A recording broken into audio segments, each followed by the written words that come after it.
Last class we started with the Java classes, and we have seen that how Java class can be defined, and as well as like say access control class, class name, and with the members, along with the declaration of its members, and the methods that can be used to operate on such objects. The access control was three types: public, private, and protected. The method returns a return type, which may be of any data type, which may be of primitive data type, or a data type which has been defined using which can be like the name of a class, which is also treated as a type, and the method name followed by the list of parameters. The parameters of a class, and we have seen examples of that using, for instance, a class move in which there are two parameters like say u and v, both are of type integer. However, we need not always confine ourselves to the such primitive data types as parameters. Now, continuing with our discussion with the classes, we have seen that while an objects, what are the different stages in the life cycle of an object. And first is that how do you declare the object, and we have seen that the object, while declaring an object, we can mainly use an exact class name which is treated as a type in C, in Java, together with the name of the instance. Say for instance P, C, etc. P is of type point, C is of circle. However, we have specifically mentioned that the Java classes, the declaration do not create objects, which will again repeat that only we can use the new keyword operator to create instances. Classes and interfaces will be treated as reference types. That means they will refer to an object of the type point or circle, like in this example. Next thing, when we talk about object, the next stage in the life cycle of an object is its creation of an object. So, as I mentioned earlier, that it requires usage of the new operator. For instance, point first point will be new point. Similarly, round is a circle, new circle. If the circle is a constructor, point, and this is a constructor for a point.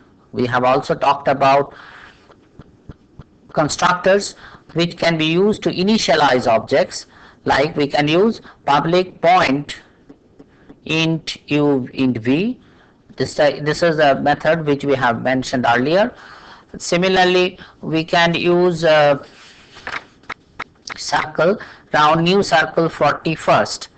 If you remember, when we define the constructor for the clock of the circle, we have defined it has two parameters. One is of type integer, which is values radius. Another is an object of type point, and when the center is created, the value of the center would be the new point has to be created with the coordinate values which are same as the coordinate values of the point P and the radius values. So when we say the circle round, we say 41st. If you recall that we have already created an instance first with the new point constructor, and in which we have used the values 10 and 20. This constructor was given earlier, and in which in last class, in which we say that a point int u in v, this dot x, so this here refers to first dot x is 10, first dot y will be 20. So this is the constructor used in this example. And now once I have created the point first, and it's with its x and y coordinate values 10 and 20, I can use this constructor public circle, which is the constructor to initialize the circle, with the point P. So here we have used, this is the actual parameter we have used for P, and this is the first is of type point P, point, and it will have x and y coordinates respectively 10 and 20. So this construct new circle will create an instance called round with its center values. So round will refer to an object of type circle, and it will have a center at a point which is 10 and 20, and the radius of it will be 40. So this is the type of circle we are trying to create. The next thing, so therefore after we have declared an object, we have we have seen how to create an instance of an object. The instance creation may be by this kind of without the parameterized without any parameter. So essentially it just allocates space for the member variables and creates a to a reference to that object. Or we can also create an instance with a parameterized constructor, so that with the object will have appropriate initial values when we create it.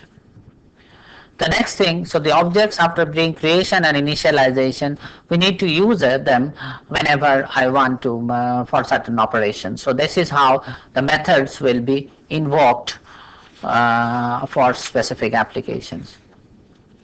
So let's take the next step. This is using objects. So how do you use an object in your program? So there are two cases. One is that manipulate objects, manipulate or inspect object variables. So let's say I have created a big circle. Big is a circle with a new circle 100 with a radius 100, and at the same point around first. In the earlier example, we have created a circle round with a radius 40. Let us say I create another new instance which is big, name is big, that circle, and which is around the same point, and then with some local variable definition. And let us say that point P, we have created a new point using the constructor without any parameter. Meaning, if you remember that it is possible to define multiple constructors for the same class, and in this case new point will have the p dot x and p dot y values will be 0 as we have defined earlier. And then what we can do, that we can assign, say, look here, big dot radius. That means radius of big, once it is created, its radius will be 100. So w is an integer type, and we can assign the value 100 here. And p dot x, point P has been created with an assignment of values of which has the same value as the center x and y coordinates of the center. So initially when the point was created, this assignment, if you recall, will be same as something like which we are doing here. So the point P, so the p dot x, so instead of having 10 at the right hand side, what we are saying, that use the center, the object center of the big that is a circle, the center value of the big and the corresponding x coordinate. So big is the class name. This is the instance name, first instance. It has a component which is of type, again, is an object. So this is an object. It has a component object center, and that component object has a primitive component x, and so that is why we require two dots here to assign the values of p dot x. So this is one way of using the object variables directly by assigning and using them in certain expressions. But this is possible only when we'll declare later on. We'll see that some of the variables has to be declared as public when we want to use them in another class. Now let us continue with this is the inspect object variables. Now let us say that how we will use the methods that we have defined in a class. Let's take the typical case. So let's say that we create a point P is equal to new point 1030, and we create a circle around this point, and let us say we create another point, new point. Note that this is new point is a name of an instance of type point, and we create, this is the operator, so don't confuse with this new and this new. This is the new point, is a name of a variable, and this new is operator which is used to create an instance of a point at the around the coordinate 50, 60. So new point, when you say, so this is the point, say new point, this is a 50 and 60, these are the x values. So this is an object of type point, and then new point refers to this. So this is the point with x and y coordinates. So x, it has x equal to 50 and y equal to 60. So x and y are integers, values of 50 and 60. So more specifically, so we have here the 50 and 60, two variables, and new point refers to it. So this is how actually it will look. So once we create this, then we create another circle called new circle, and another variable of type, say circle area. Now we can do one thing. If you remember the method we have defined for the class circle, which includes the circle to be moved into another new location and find a new circle around that point, and in that case, that we say we have created a new circle, C is the circle, original circle, and move it to a point called new dot x, point dot x, and new point dot y, meaning that the original circle has to be moved to a point or having values point coordinate with 50 and 60, and the new circle will be created. So if if you use the method, the move method, so here is a move method with a circle. It requires two coordinates, int u, that is two integer values, int u and int v. Now int u and int v, corresponding to that we have actual parameter values as new point dot x and new point dot y, both are of type integer, and this method when it is executed returns an object of type circle, and therefore this new circle, and we here assign it to this variable, this object new circle. And what is that one? That c dot move. So this circle will be operated, c is the, here will be this and c dot center will be y will be equal to new point x. So as a consequence of this move, what will be happening, we will have c dot center dot x will have a value with the new point dot x, point dot x. Essentially this move function method when it's executed will operate with the object of type c, this will correspond to c, and similarly c dot center dot y will be new point dot y. So this when the move is executed, this assignment will be made inside by this code, and then new circle will refer to, so c will be equal to new circle and then return new circle. And similarly when we talked about the circle dot area, if you recall that the area is float a equal to the radius square, pi r square, and it will print the value of the area and the return a. So here circle dot area is of type float, if you remember. So when we execute the method area for the object c, it will essentially compute the radius of the circle c, which will be pi r square, so pi times 20 square. So new circle area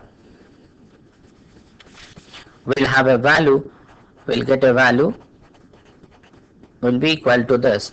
Now here in the program what we have done, we have approximated pi by 3.1459, So essentially you will get 3.14159 times 20 times 20. So this is the value will be returned, will be circle area will get, and that's the value will be printed if you want to print it. So this example showed that how to use an object. So when you use the internal variables of an object or internal members of an object, you have to use the dot operator and then followed by the name of the member, and we can assign them the values to appropriate data types.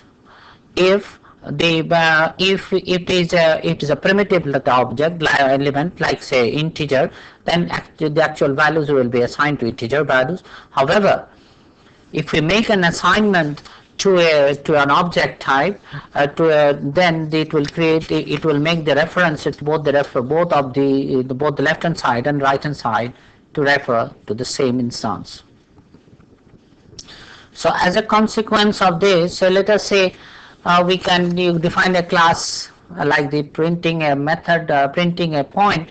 If we define a class circle print, and in which we can say the point origin is new point 1010, around that an integer r, then we can create a circle of radius r and origin around the origin, and then we can print that circle is centered at c dot center dot x. So what is c dot center dot x? C dot center dot x will be equal to the origin dot x, which is 10. So this will print 10 here, and then c dot center dot y, which is equal to the c dot origin dot y, will be having the value 10 with radius c dot radius. So that is how again you can see that we are referring to the components of the members of an object, and since center is a type object, so we need to again go to its lower level, the more primitive type here x, to print that. Again, suppose I move the circle to a new point, so we can say that integer x and integer y equal to 50, then circle is a new copy, so new copy is c dot move x dot xy.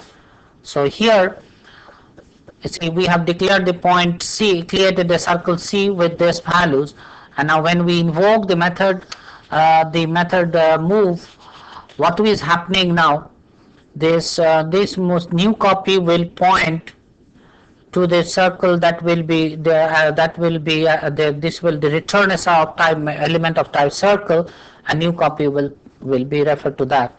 And so we can say that print line new centered is at new dot copy dot center dot x and new dot copies dot center dot y. Again, note we are talking about the component of being an object. We go to its more primitive component in the hierarchy. So essentially what we are seeing is that Java classes are created by aggregating the different classes, objects of different classes, and in specific more special case when one or some of the classes can be of primitive type.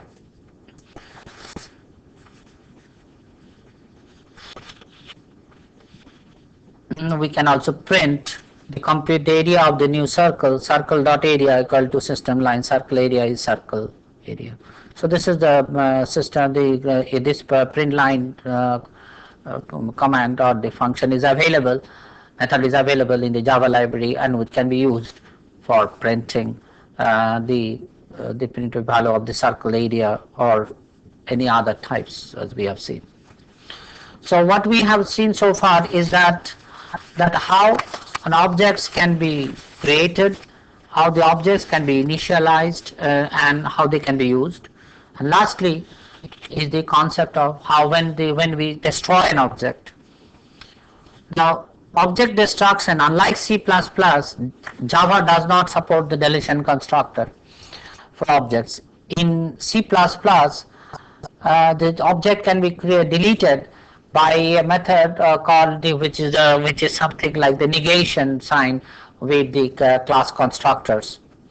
However, in Java there is no such specific destruction operator or constructor. What the Java does is the Java garbage collector, is that objects with zero reference counts are automatically destroyed by the garbage collector.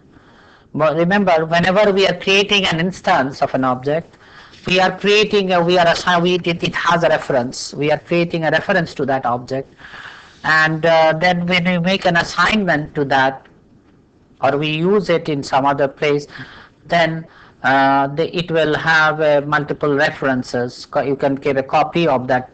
You can assign the object that has been created to another object, and in which we'll have multiple references to that object. So what the garbage collector does, whenever an object has a zero reference count, it is automatically destroyed. However, it might be that before an object is destroyed, it may be necessary that some housekeeping work is to be done. That means object might have acquired certain resources and those to be freed. And for that, Java supports one method called finalize method, which may be used by the object to clean up, say for example, to free resources like sockets, which we'll see later on when we'll look at the Java network programming, files, reference to other objects. So this object might be referring to another object, especially when we are trying to create dynamic data structures. So finalize method will be something we have to define within the class. For example, we say that we are using the keyword now protected, so it cannot be arbitrarily used by other classes, and then protected void, so the return type is void, it doesn't return anything. Its method name is finalize without parameter and throws final message. This is the concept what we call the Java exception handler exception. So Java does some final message, throws certain message which we call the exceptions messages. We'll discuss them later. And then what we can do is that we assign center to null. That means center, if you remember, center is a reference to a point. When we declare the object circle, we have essentially creating an it has a component center, and the center is of type point. So now if I assign center before I destroy a circle, so now this reference to the center, that is the center with the point center refers to, should also be destroyed, or in other words, we make the center to be null, and that's what we have done here, center equal to null, and then super dot finalize. This is a concept of super, means if this class is a subclass of another class, then the same finalize method has to be executed in a super class also. So the super and the so-called subclass and super classes we will see later on again. So therefore, if you look at the life cycle of an object, so you can declare an object. Java supports the concept of object declarations. It supports, that is, object declarations like that. One can use the Java classes as a type in defining new objects, then declaring new objects. We can, and when the classes and interfaces are used, they are essentially creates reference types. We can create an object using the new operator. And for creating as well as initializing, we should use constructors with parameters. Then we can use the objects both as these component members to assign them to another, or using them in an appropriate expression or assignment to an objects of similar type. And we can invoke the methods and to compare to which have been defined in the class to create to do certain tasks, and then for instance like this, and then we can destroy the objects. However, for that destruction is done in Java automatically by the Java garbage collector. Unlike the C++, we do not use any specific constructor for it, but to do some cleanup operations, one can use the the finalize method, which helps in releasing the resources that the object has acquired during its life cycle and before it is destroyed. So otherwise there will be some references will remain, and some so this method that we clean up all these sockets and the files, all the references that object has created. So this is what we mean by the life cycle of an object, and what is the meaning of the different steps in what are the different steps that can be performed during the lifetime of an object. We now look into how parameters are going to be passed to Java methods. In our while defining the methods, if you recall, we have said that a Java method will have a list of parameters. These parameters are actually called the formal parameters of a method. For example, in our example on the for moving a circle to a new point, we have this method move had two parameters, namely int u and int v. These u and v are called the formal parameters of a method move. So these are the list of parameters for move, and in this example the parameters are very simple type of int. Now when this method is invoked in our at this point, say when we are saying the move the circle C to a new point, now this new point dot x and new point dot y are called the formal actual parameters with which they are invoked. That means instead of u and v, which are the formal parameters, we are using the parameters new point x dot x and new point dot y. So this will correspond to the parameter u, and this will correspond to the parameter v. That these are the formal parameters. So therefore these are actual parameters and these are the formal parameters. So when the method move is invoked, it will u and v will be used inside the method. Now the question comes when we talk about parameter passing, that how this association between the formal parameter and the actual formal parameter and actual parameter will take place, and what type of the association is supported in the language. If you recall, in a language like Pascal, we had two types of parameter passing schemes, which are called call by value, and the other is call by reference. In C, the language C, we follow the scheme called call by value, in which case what happens, the actual value of the current value of the new point dot x, in this example the 50 and 60, that is you will get the value 50 and v will get the value 60.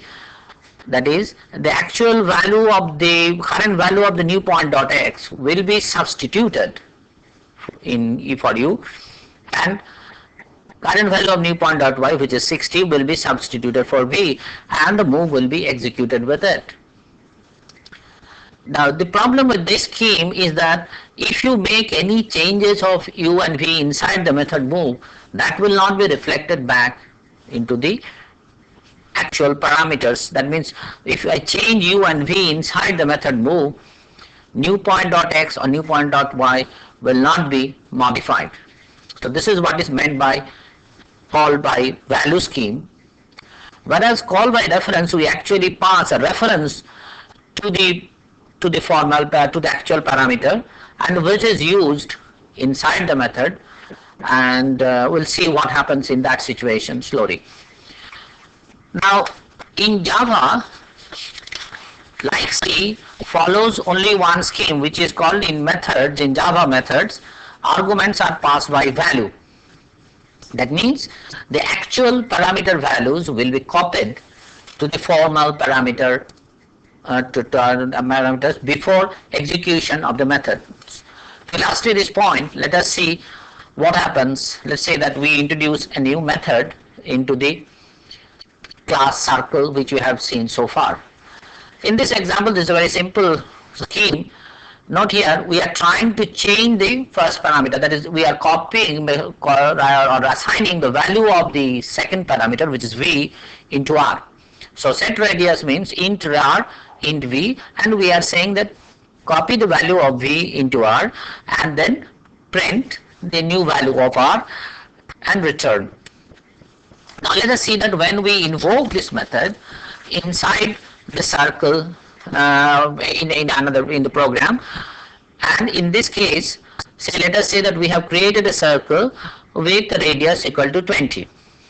Somewhere here the point P, I assume, has been defined, and then the new current value of the radius of the circle C is 20. However, let us say that we also get a new variable which is assigned a value 40 and call the radius value with C dot radius and assign radius. Now what happens then? If you compare these two, inside before this method, when this is executed, the method set radius is executed, the value 20, which is the C dot current value of C dot radius, is copied into R, and the value 40, which is as current value of the assigned radius, will be copied into V, and then the method C dot radius, that is radius, will be set radius, will be executed. What happens as a consequence? Now this value, which is this gets a value, as we have mentioned, this gets a value 40 and this gets a value 20, because by C dot radius is 20 and assigned radius is 40. So now inside this program, therefore, when we assign V inside this program, we get V equal to assigned to 40, so R gets 40, and in this case the radius will be printed as 40. So this is why inside the program this value will be printed when inside method set radius when it is executed. So this is what happens inside the method. This print statement is executed, and as a result 40 will be printed. But now let us see what happens after the method is executed and it's over.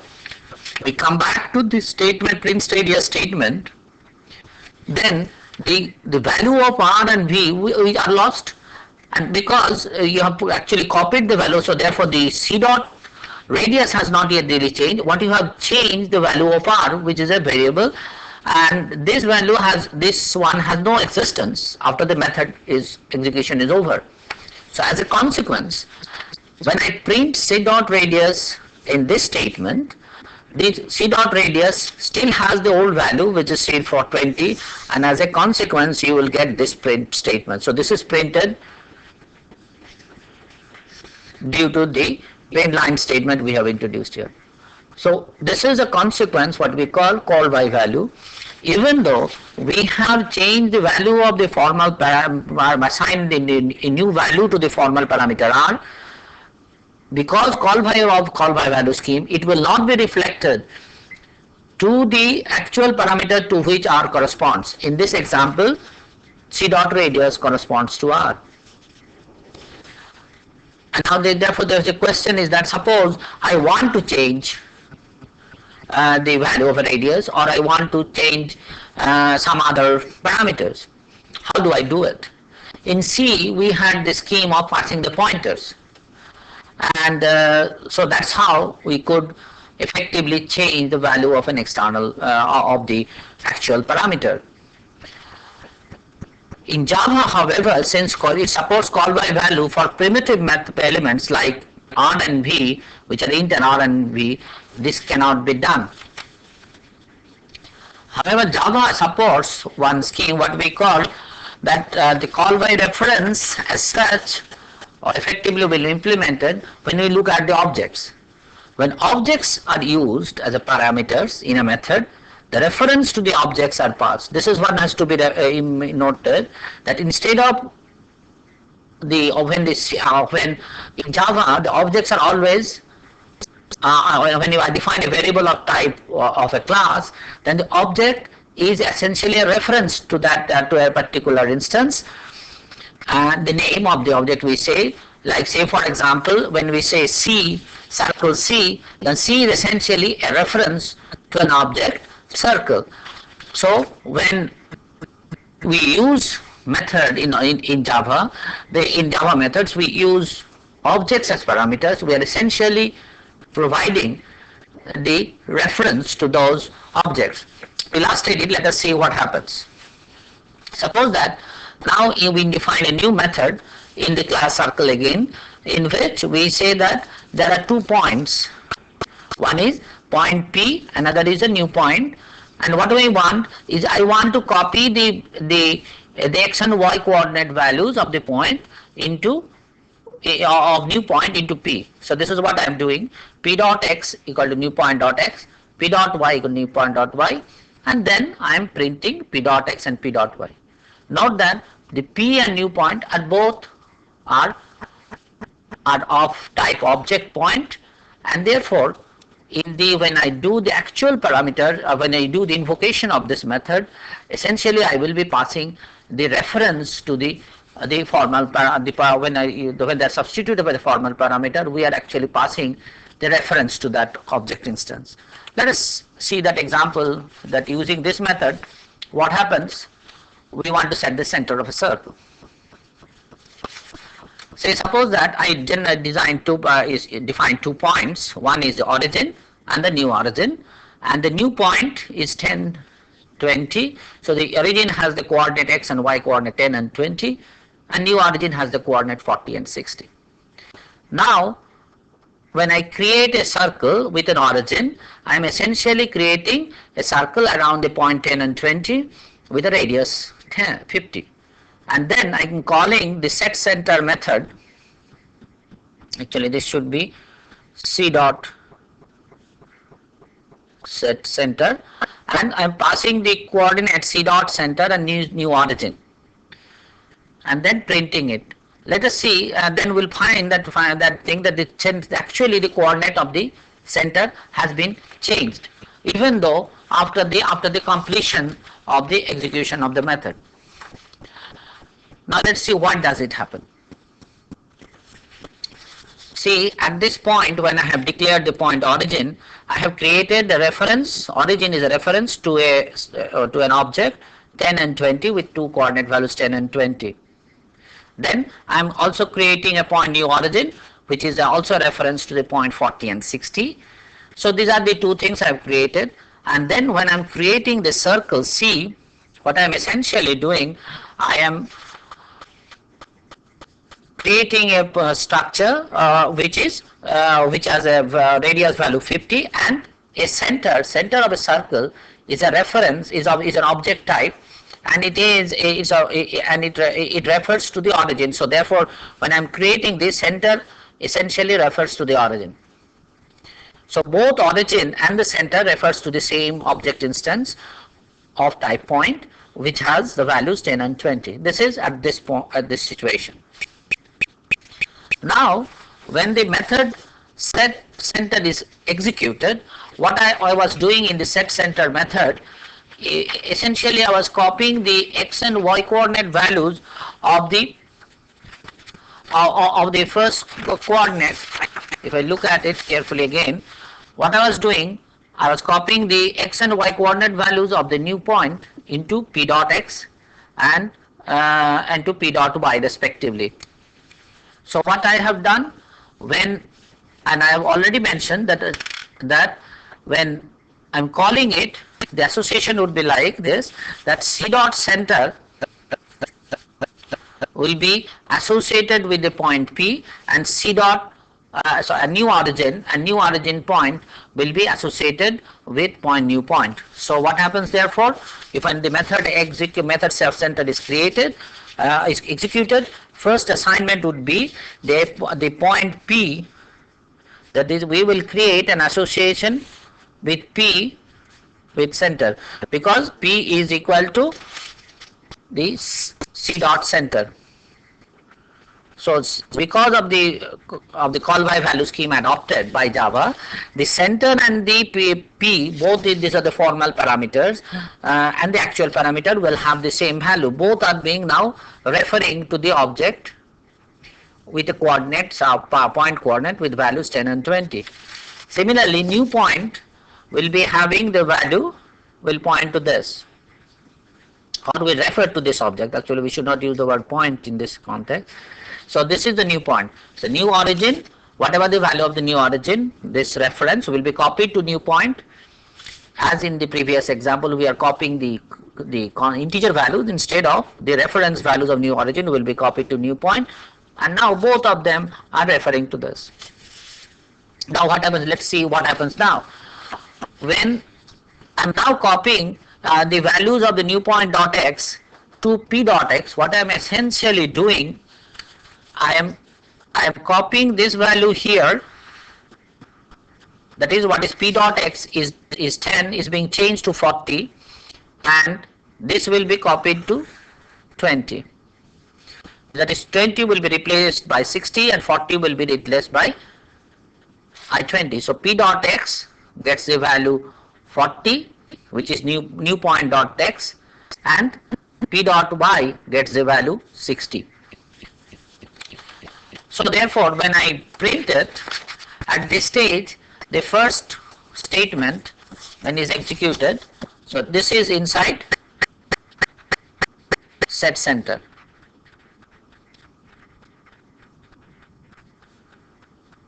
Method. So when this is executed, this statement is executed, we get the values 40 and 60. Now, unlike the previous case, when this execution of the method set center is over, p the point the reference p and the new point that that is the and new point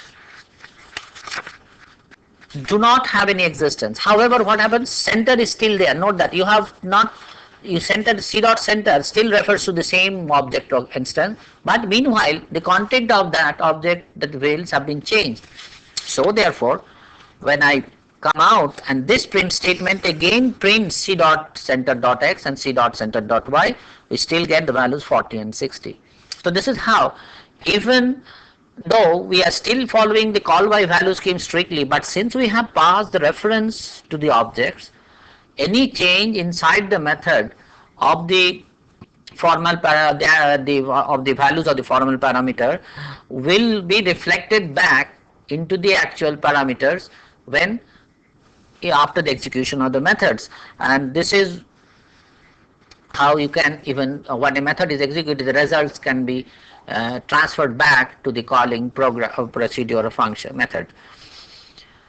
In fact, we should see the similarity between the way when we pass a pointer to a data type or given data type and as a formal and actual parameters in C, we also have the similar effect. So what we come back to this statement, that if Java follows actually the call by pass by value scheme, in the primitive case, since the values are of primitive type, that is integer or v, their values are copied. In case of objects, on the other hand, when we are executing the objects, since the objects are essentially treated as a reference type, reference data, so therefore we are actual parameter values is still copied to p, the formal parameter values like we have just now seen in this example. But being they are the reference type, any change in the value inside the called method will be reflected back into the calling environment. So we conclude today's lecture with this. We'll continue in the next lecture with the further properties of the Java classes, and we'll look into the inheritance mechanism in Java.